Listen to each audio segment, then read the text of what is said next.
சுல்தான் வந்து நிறைய போர் செஞ்சுருக்காரு. அவர் எந்த போரில் இறந்தாருன்னு யாருக்காவது தெரியுமா அப்படின்னு கேட்பாங்க. அவர் செஞ்ச கடைசி போரில் தான் அவர் இறந்தார். அந்த மாதிரி இந்த கடைசியாக வந்து போர் பண்ண வர்றது மாதிரி தான் இந்த கடைசியாக வந்து பேச வர்றது கூட. யூகிக்கவே முடியாத அளவுக்கு ஒரு பெரிய புத்திசாலினா அது வந்து யோகி சேது. அவர் உண்மையிலே ஒரு தடவையும் நம்ம அவரை பற்றின ஒரு கணக்கு வச்சுருப்போம், அவர் இவ்வளோதான் புத்திசாலியாக இருப்பாருன்ட்டு. பட் அது வந்து நம்மளுடைய இமேஜினேஷனுக்கு மேலே ஒவ்வொரு தடவை பேசும்போதும் அந்த மாதிரி தான். இந்த கற்றோரே கற்றோரே காமொருவர் மாதிரி உங்கள் மேலே பயங்கர காதல் சார்.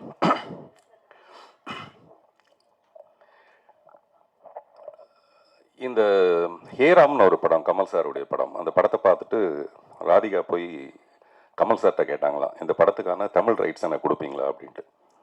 ஹேராம்ங்கிற தமிழ் படத்தை பார்த்துட்டு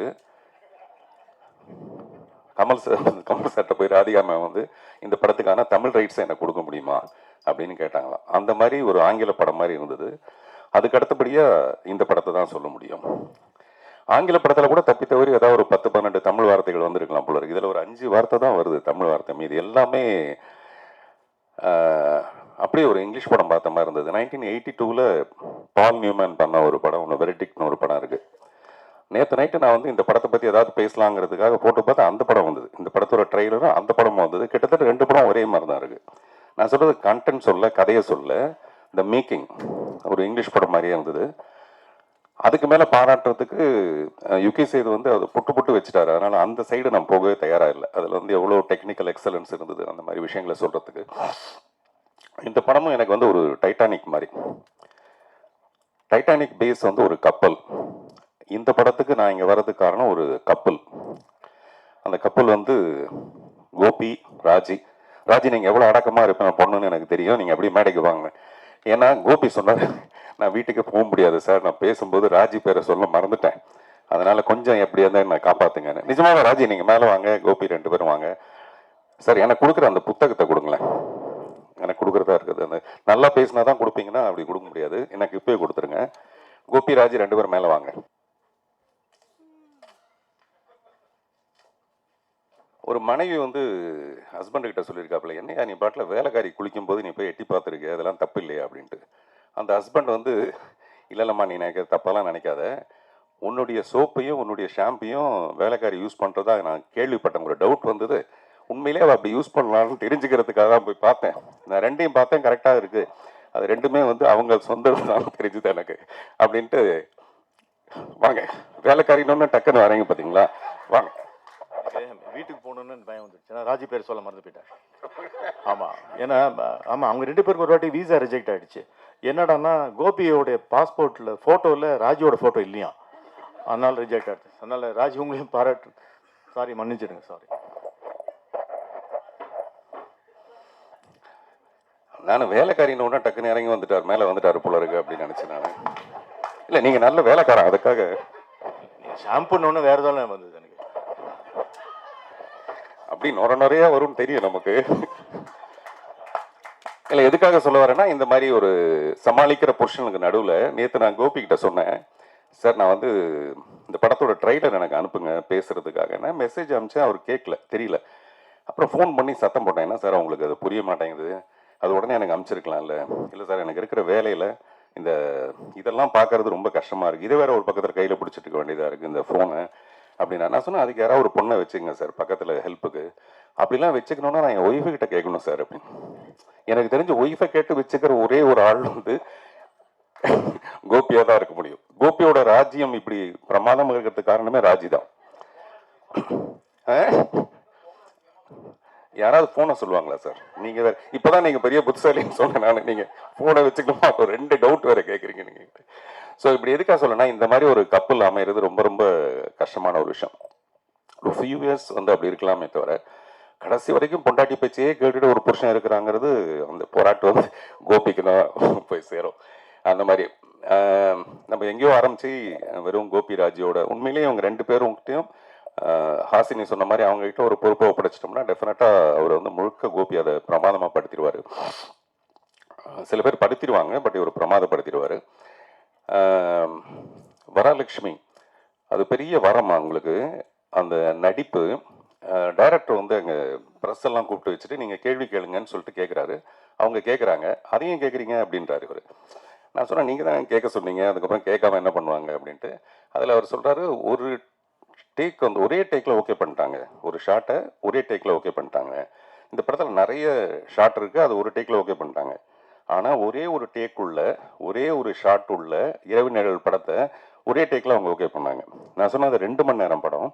கிட்டத்தட்ட நாங்கள் 85 நாள் நாங்கள் ரிஹர்சல் பண்ணிவிட்டு கடைசியில் ஒரு 4-5 நாளைக்கு முன்னாடி தான் வரலட்சுமி கூப்பிட்டு அந்த மாதிரி ஒரு ரோல். எனக்கு உண்மையிலேயே ரொம்ப பயமாக இருக்குது. அவங்கள வந்து சப்போஸ் அவங்க தப்பு பண்ணிட்டாங்கன்னா மறுபடியும் ஒரு ஒன் மோர் போகணும். அதனால் எனக்கும் பதட்டம், அவங்களுக்கும் பதட்டம். ஆனால் அதை ரொம்ப பிரமாதமாக பண்ணாங்க. அது ரொம்ப பெரிய ஆச்சரியமான ஒரு விஷயம். அதே மாதிரி இவ்வளோ அமௌண்ட் ஆஃப் இங்கிலீஷ் நான் பேசினது இல்லைன்னு சொன்னீங்க. ஆனால் எவ்வளோ அமௌண்ட்டுன்னு மட்டும் சொல்லலை.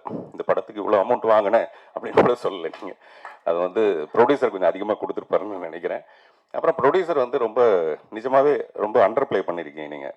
வழக்கமாக ப்ரொடியூசர் நடிக்கிறதுக்காக தான் நிறைய படம் எடுப்பாங்க. அப்படி இல்லாமல் இந்த படத்துக்குள்ளே நமக்கு என்னவோ அதை மட்டும் நம்ம பண்ணலான்றதும், அப்புறம் யுகி சேது மாதிரி ஒருத்தர் நீங்கள் உண்மையிலேயே நல்லா நடிச்சிருக்கீங்கன்னு சொல்கிறதும் பெரிய ஆச்சரியமான ஒரு விஷயம். நானும் அவரும் சில நேரத்தில் பொய் சொல்லுவோம், பட் இந்த மேடையில் அப்படி பொய் சொல்ல விரும்பலை. அதே மாதிரி சுஹாசினி மேம் அவங்களுடைய நடிப்பை பற்றி எல்லாரும் பேசுவாங்க. ஆனால் ஒரு அழகின்ற ஒரு திமிரு இந்த உலகத்திலே ரொம்ப அதிகமாக உள்ளது வந்து சுஹாசினிக்கு மட்டும்தான்.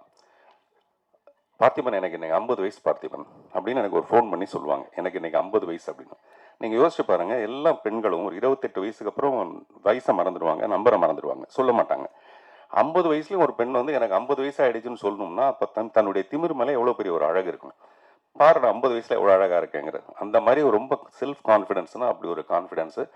எனக்கு மணிரத்னத்து மேலே லவ், மணிரத்னத்துக்கு சுகாசினி மேலே love. A is equal to B, B is equal to C, then A is equal to C, அந்த மாதிரி. So we love you all. Director இந்த படத்தில் ஒரு பாட்டு எழுதுறதுக்காக என்னை வந்து சந்திச்சார். அப்போ அந்த சுச்சுவேஷன் சொன்னார். அவர் சுச்சுவேஷன் சொல்லும்போது எனக்கு இளையராஜா சார் சொன்ன ஒரு ஞாபகம் வருது. இளையராஜா சார் ஒரு மேடையில் சொல்கிறாரு, கண்ணதாசன் வந்து உட்காந்துட்டாராம். அந்த டைரக்டர் வந்து சுச்சுவேஷன் சொல்கிறாரு. சொல்லும்போது கண்ணதாசன் வந்து அப்படின்னு துப்புறாராம். அவர் சுச்சுவேஷனுக்காக, அவர் டைரக்டர் சொன்ன சுச்சுவேஷனுக்கு துப்புறாரா இல்லாட்டி உண்மையிலே வாயில போட்ட வெத்தலை பார்க்க துப்புறாரான்னு தெரியலன்ட்டு ராஜா சார் ஒரு ஜோக் அடிக்கிறாரு. அந்த மாதிரி சம்டைம்ஸ் வந்து அந்த சுச்சுவேஷன் அப்படி இருக்கும் பொதுவாக. பட் ராஜா சார்ட்ட நீங்கள் என்ன சுச்சுவேஷன் சொன்னாலும் பிரமாதமாக தான் பாட்டு போடுவார். சிட்டுக்குருவின்னு ஒரு படம் 8 சாங்கு ஹிட்டு. அது ஒன்றும் படத்தோட சுச்சுவேஷன் சொல்லி பண்ணது கிடையாது. அப்படிப்பட்ட ஒரு மியூசிக் டைரக்டர். இவர் சுச்சுவேஷன் எனக்கு சொல்ல வரும்போது ஒரு முழு கதையுமே சொன்னார். இந்த படத்தோட படம் பார்க்குற மாதிரி அவர் ஒரு முழு கதையை சொன்னார். அப்போவே எனக்கு இந்த படத்து மேலே ஒரு பெரிய நம்பிக்கை. அது வந்து ட்ரைலரில் பார்த்தாலும் ரொம்ப பர்ஃபெக்டாக இருந்தது. இவர் யுகி சேது சொன்ன மாதிரி திருப்பி யுகி சேது சொன்ன மாதிரின்னு சொல்ல வேண்டியதாக இருக்குது. ரொம்ப அளவெடுத்து பிரமாதமான பர்ஃபார்மன்ஸ் எல்லார்ட்டையும் வாங்கியிருக்கிறது. அட் டான் இட்ஸ் குவைட் இயர்னு ஒரு படம் இருக்குது, ஒரு ரஷ்யன் ஃபிலிம். அதில் ஒரு 5 பெண்கள், எனக்கு அதுதான் ஞாபகம் வந்தது. At dawn it's quite year. நானும் உங்களை மாதிரி ஏதாவது 2-3 பேரெல்லாம் அப்படி சொல்லலான்னு, இல்லாட்டி மரியாதையாக இருக்குது அதில் நம்ம வந்து கடைசியாக பேச வச்சுருக்காங்க அப்படின்ட்டு. ஸோ அந்த படத்தில் ஒரு 5 பெண்கள் பிரமாதமாக நடிச்சிருப்பாங்க. அந்த மாதிரி இந்த படத்தில் இருக்க இந்த 5 முகங்கள். அப்புறம் இந்த படத்தை பற்றி பாராட்டுறது, நம்மளே அதை பற்றி நிறைய சொல்லிட்டு இருக்கிறதுக்கு பதிலாக டெஃபினட்டாக நீங்கள் ஒரு நல்ல வேர்டிக்ட் இது கொடுப்பீங்கன்னு நம்புகிறோம். பொதுவாகவே இப்போ படங்கள்லாம் வந்து it may release, it may not ரிலீஸ்னு ஒன்று இருக்கும். மே ரிலீஸ், மே நாட் ரிலீஸ்னு. அப்படி இல்லை, இந்த படம் May 30th அன்னைக்கு ரிலீஸ்.